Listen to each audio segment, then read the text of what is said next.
The December air was crisp, and frost glistened on the windows of the small apartment building. Harper Lennox adjusted her glasses as she sat curled up in her favorite worn armchair, cradling a cup of coffee in her hands. Her laptop sat open on the table next to her, half-edited photos of snowy streets and misty parks waiting for her attention. Harper loved her work as a freelance photographer, even if it meant spending most of her days alone, with only her camera for company. It was a quiet, comfortable life, just the way she liked it. That was until the knock at her door. "Harper," came a cheerful, too familiar voice. Harper's neighbor, Ivy Brooks, had a knack for bursting into her peaceful life like a firework. Harper sighed, set down her mug, and opened the door to find Ivy grinning on her doorstep, her cheeks flushed pink from the cold. "Morning, Ivy," Harper said, trying not to smile. Ivy always had that effect on her, a natural magnetism that drew people in. She was Harper's opposite in every way, outgoing, confident, and dazzlingly bright, with short blonde hair that she styled effortlessly and a wardrobe that always seemed impossibly put together. "Hey, I have a proposition for you," Ivy said, her grin widening as she stepped inside without waiting for an invitation. She always did that, not that Harper really minded. "A proposition?" Harper asked warily, closing the door behind her. Ivy plopped onto the couch and clapped her hands together. "So, you know how my family does that ridiculous Christmas reunion every year?" Harper nodded. She'd heard Ivy complain about it more than once. Ivy's family was the picture-perfect holiday troupe, big, loud, and obsessed with Christmas traditions. "Well," Ivy continued, "I'm so over being the single disappointment in the family. Every year it's the same. When are you going to settle down, Ivy? Or, you're so pretty. How are you still single? I'm sick of it." Harper tilted her head. "What does this have to do with me?" Ivy grinned, her eyes sparkling mischievously. "I need a girlfriend." Harper blinked. "Ivy, I'm not sure." "A fake one," Ivy clarified quickly. "Just for the weekend. You'll come to my family's place, pose as my girlfriend, and help me survive their interrogation. That's all. I swear it won't be weird." Harper stared at her, unsure how to respond. The idea of pretending to be Ivy's girlfriend sounded absurd. Harper barely managed to hold a conversation with her own family, let alone Ivy's enormous Christmas-obsessed one. "Why me?"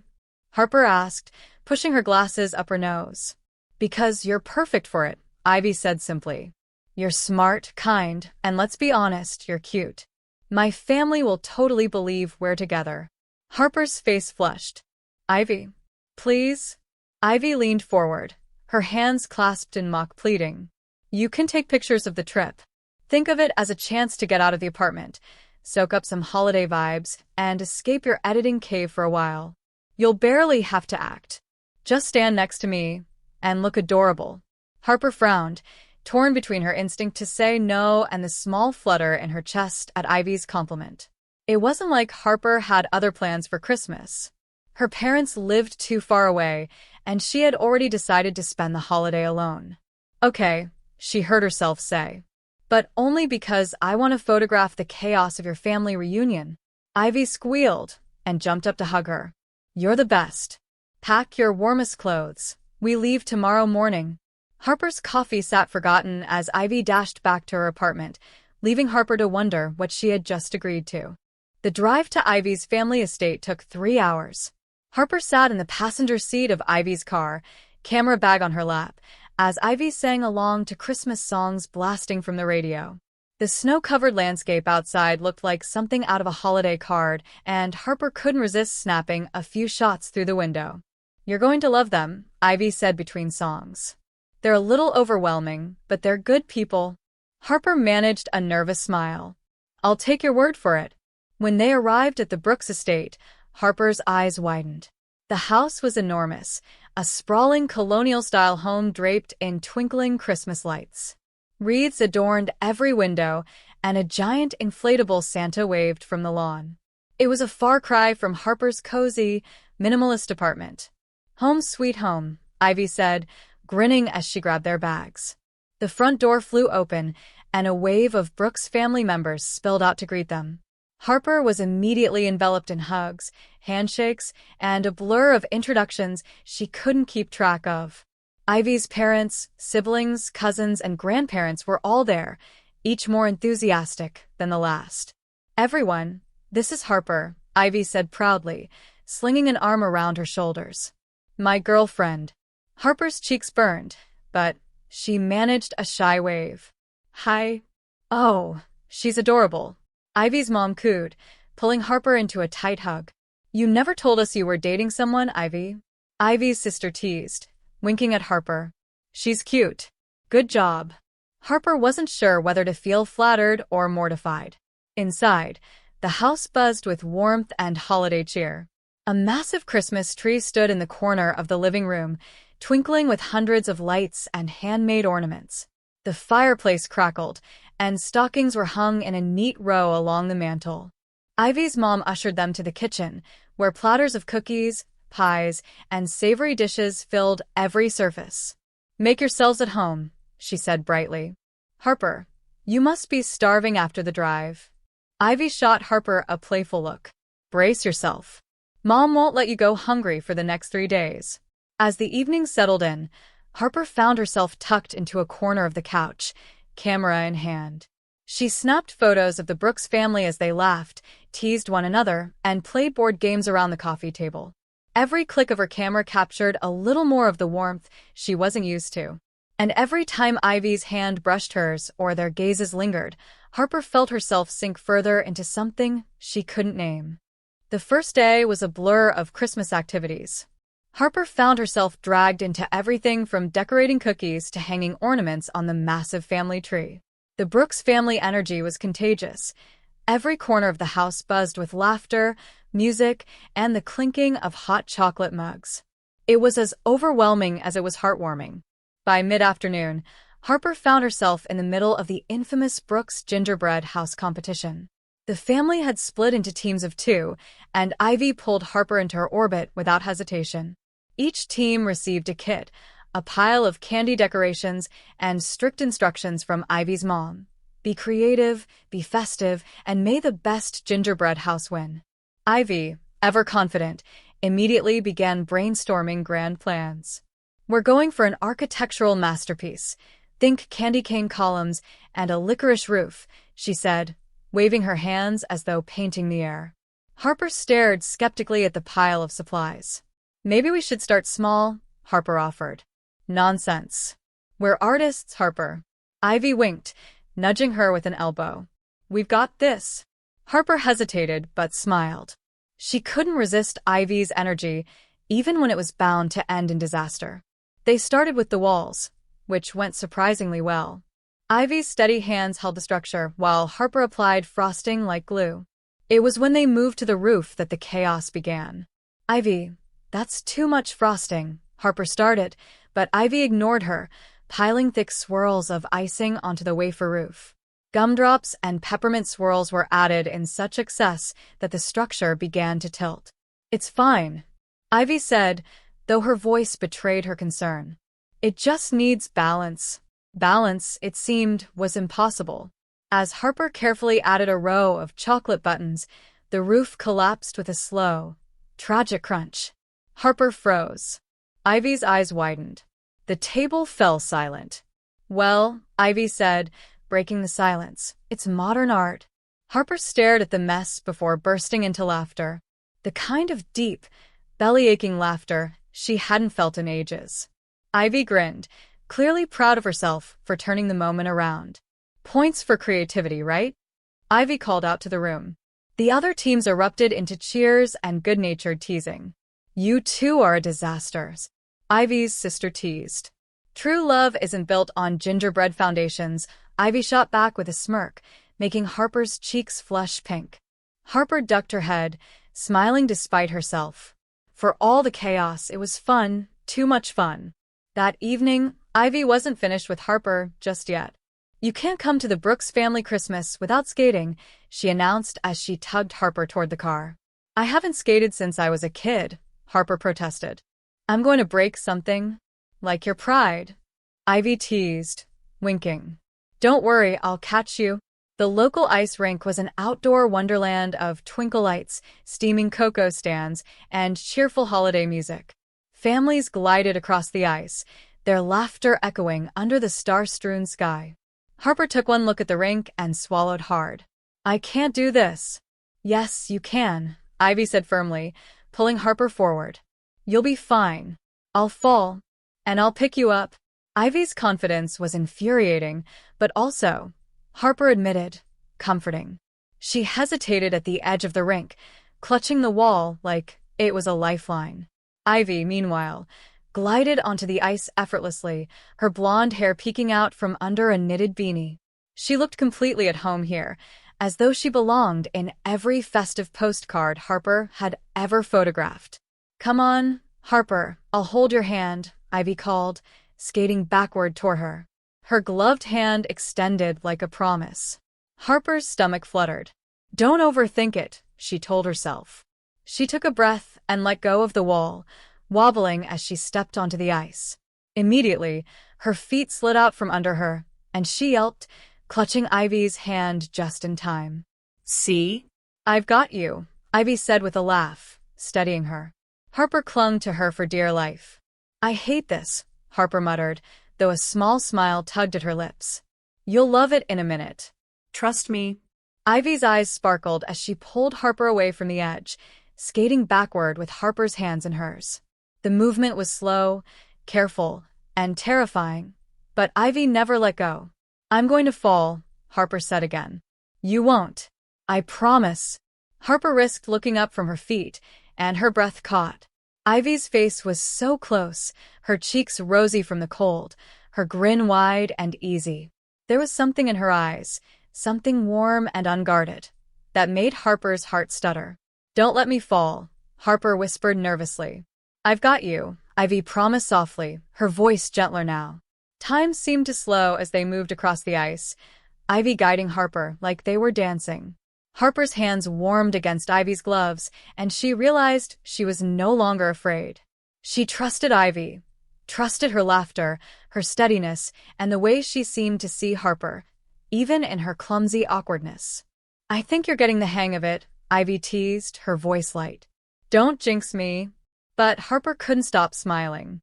Their laughter echoed across the rink, and for a fleeting moment, Harper forgot about the pretend nature of their relationship. There was no family to impress, no act to keep up, just the two of them, moving together under the glow of the lights. Ivy eventually let go of one of Harper's hands, guiding her into a slow, careful loop around the rink. Harper's confidence grew with each passing second, though she still clung tightly to Ivy's other hand. "You're a natural," Ivy said, grinning. Harper snorted. "Liar." "I mean it." Ivy's expression softened, and Harper felt her pulse quicken. The air between them seemed to shift, charged with something Harper couldn't name. Ivy squeezed her hand, and Harper felt her heart stutter again. "Ivy," Harper started, unsure of what she wanted to say. "Sure," Ivy teased. "You're skating. Don't ruin it." Harper laughed, and they fell back into silence, comfortable, warm, and perfect. She let herself hold onto Ivy a little tighter, just for tonight, as the world faded away around them. When they finally left the rink, Harper's cheeks were flushed, not just from the cold, and her heart felt fuller than it had in a long time. By Christmas Eve night, the Brooks house had settled into a comfortable, lively chaos. The family had gathered around the table for a hearty holiday dinner, and the air was thick with the sounds of laughter and clinking glasses. Harper had done her best to blend in, smiling politely and participating in conversations when needed, but the overwhelming presence of so many people was beginning to wear on her. Ivy, however, was a natural. She moved effortlessly through the crowd, chatting with her cousins and aunts, making everyone laugh with ease. Harper watched her from across the room, captivated by the way Ivy seemed to thrive in the chaos. It was like she was made for this, her energy filling the room, her laughter contagious. But Harper? She felt small, like she was sinking into the background, trying to fit in, but always just out of reach. As much as she loved Ivy, she couldn't help but feel the weight of the situation. Sensing Harper's discomfort, Ivy excused herself from the table and found Harper alone in the living room, her expression soft with understanding. "You okay?" she asked, her voice gentle but laced with concern. Harper forced a smile, though it didn't quite reach her eyes. "Just a little overwhelmed," she admitted, her voice barely above a whisper. Ivy nodded, her gaze sympathetic. "I get it. Let's get out of here for a bit. I know just the place." Before Harper could protest, Ivy took her hand, leading her through the house and out the front door. The cold night air hit Harper's face like a splash of freedom, the sharp chill clearing her mind. They made their way to Ivy's car, the snow crunching under their boots. As they climbed inside, the car felt like a refuge, the quiet and solitude wrapping around them like a blanket. The engine hummed softly as the heater kicked on, but the air between them was still, charged with something unspoken. Ivy turned to Harper, her blue eyes soft and full of understanding. "Better?" she asked, her voice quiet but sincere. Harper nodded, her heart easing as she leaned back against the seat. "Much better," she murmured. "I didn't realize how much I needed this." Ivy's hand found hers, their fingers intertwining. The warmth of Ivy's touch spread through Harper, calming the nerves that had been buzzing since the moment they arrived. Ivy's thumb brushed over the back of Harper's hand, a simple gesture, but one that spoke volumes. "I'm sorry it's so overwhelming," Ivy said, her voice tender. "I didn't want you to feel out of place." Harper shook her head, her gaze softening. "It's not you. It's just sometimes I don't know how to navigate all of this. I'm used to being on the outside." Ivy's eyes darkened slightly, her expression soft with empathy. "You don't have to be on the outside anymore," she said, her voice steady. "Not with me." Harper felt her breath catch in her throat at the sincerity in Ivy's words. She wanted to say something in return, but the words felt stuck in her chest, lodged in the space between them. Instead, she reached for Ivy's face, cupping her cheek gently.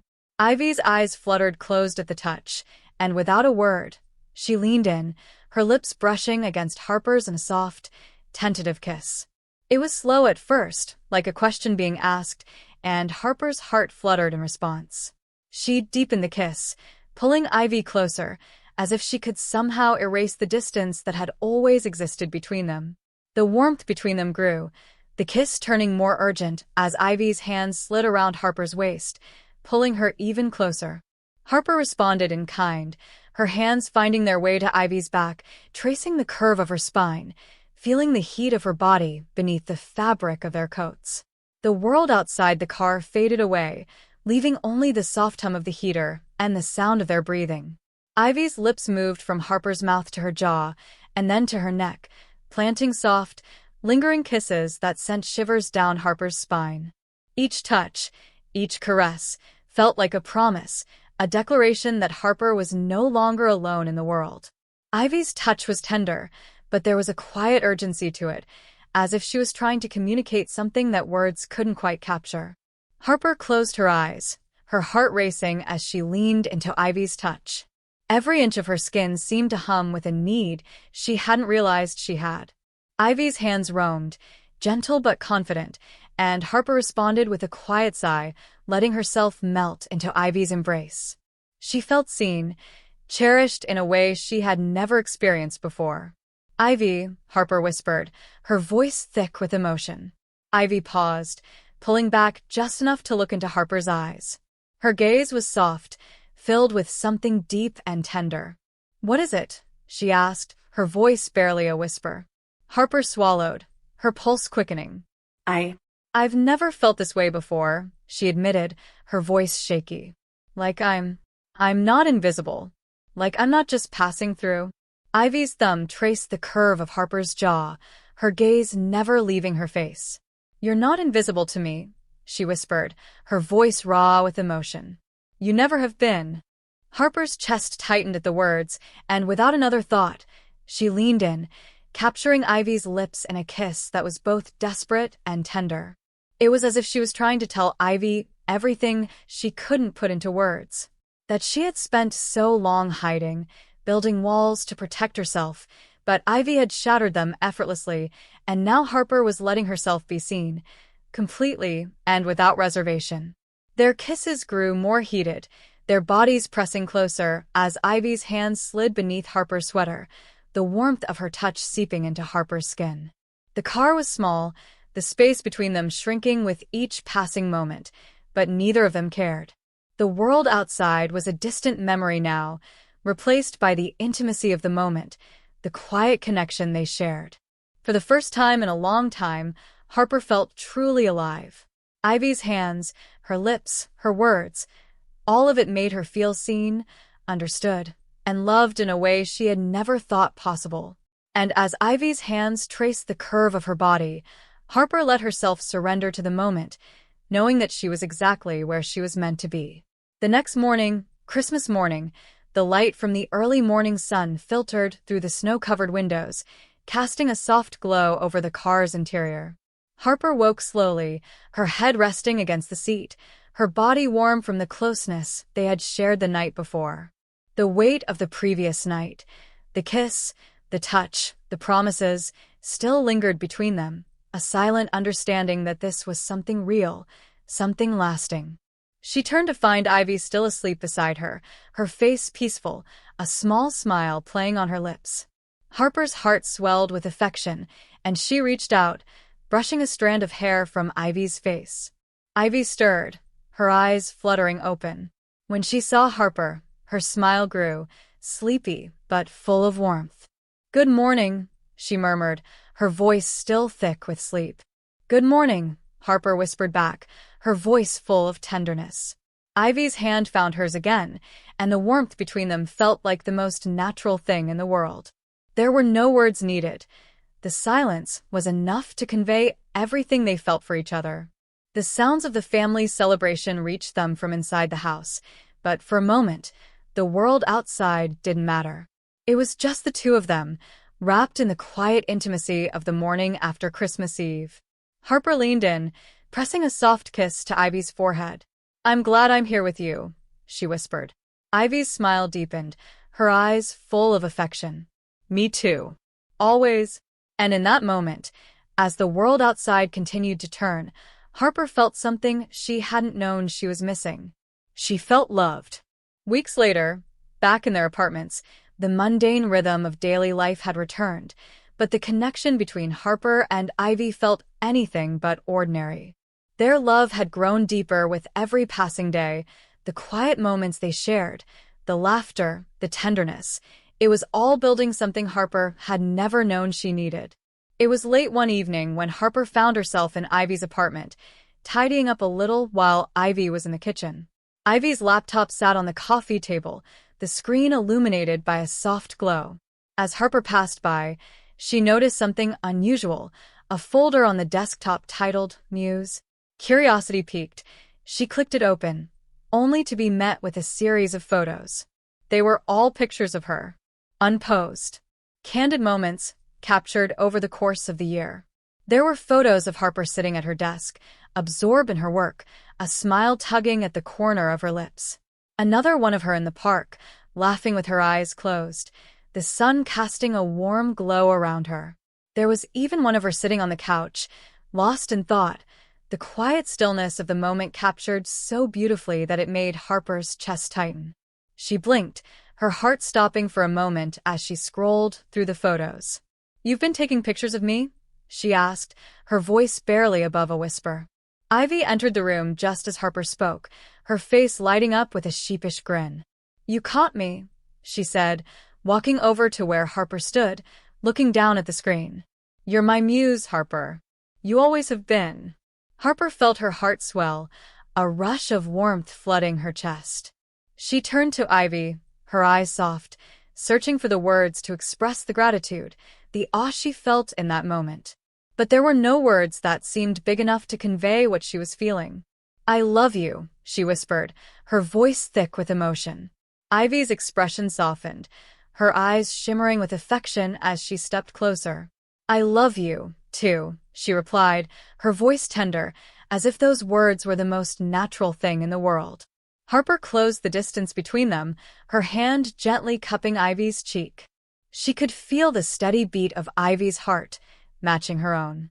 She leaned in slowly, savoring the moment, before their lips met in a kiss, soft, but filled with everything they hadn't said yet. It was a kiss that spoke of years of unspoken feelings, of vulnerability, of finally being seen for who they truly were. As the kiss deepened, the world around them seemed to fall away. Harper's hands moved to Ivy's back, pulling her closer, as if trying to merge their bodies together, to feel the warmth of Ivy's touch against every part of her skin. Ivy's hands were gentle but firm, tracing the line of Harper's jaw before slipping into her hair, holding her in a way that made Harper feel both cherished and desired. The kiss became more urgent, their breaths quickening as they lost themselves in each other. Ivy's lips moved to Harper's neck, leaving soft, tender kisses that made Harper's breath catch. She leaned into Ivy's touch, feeling the spark between them grow with each passing second.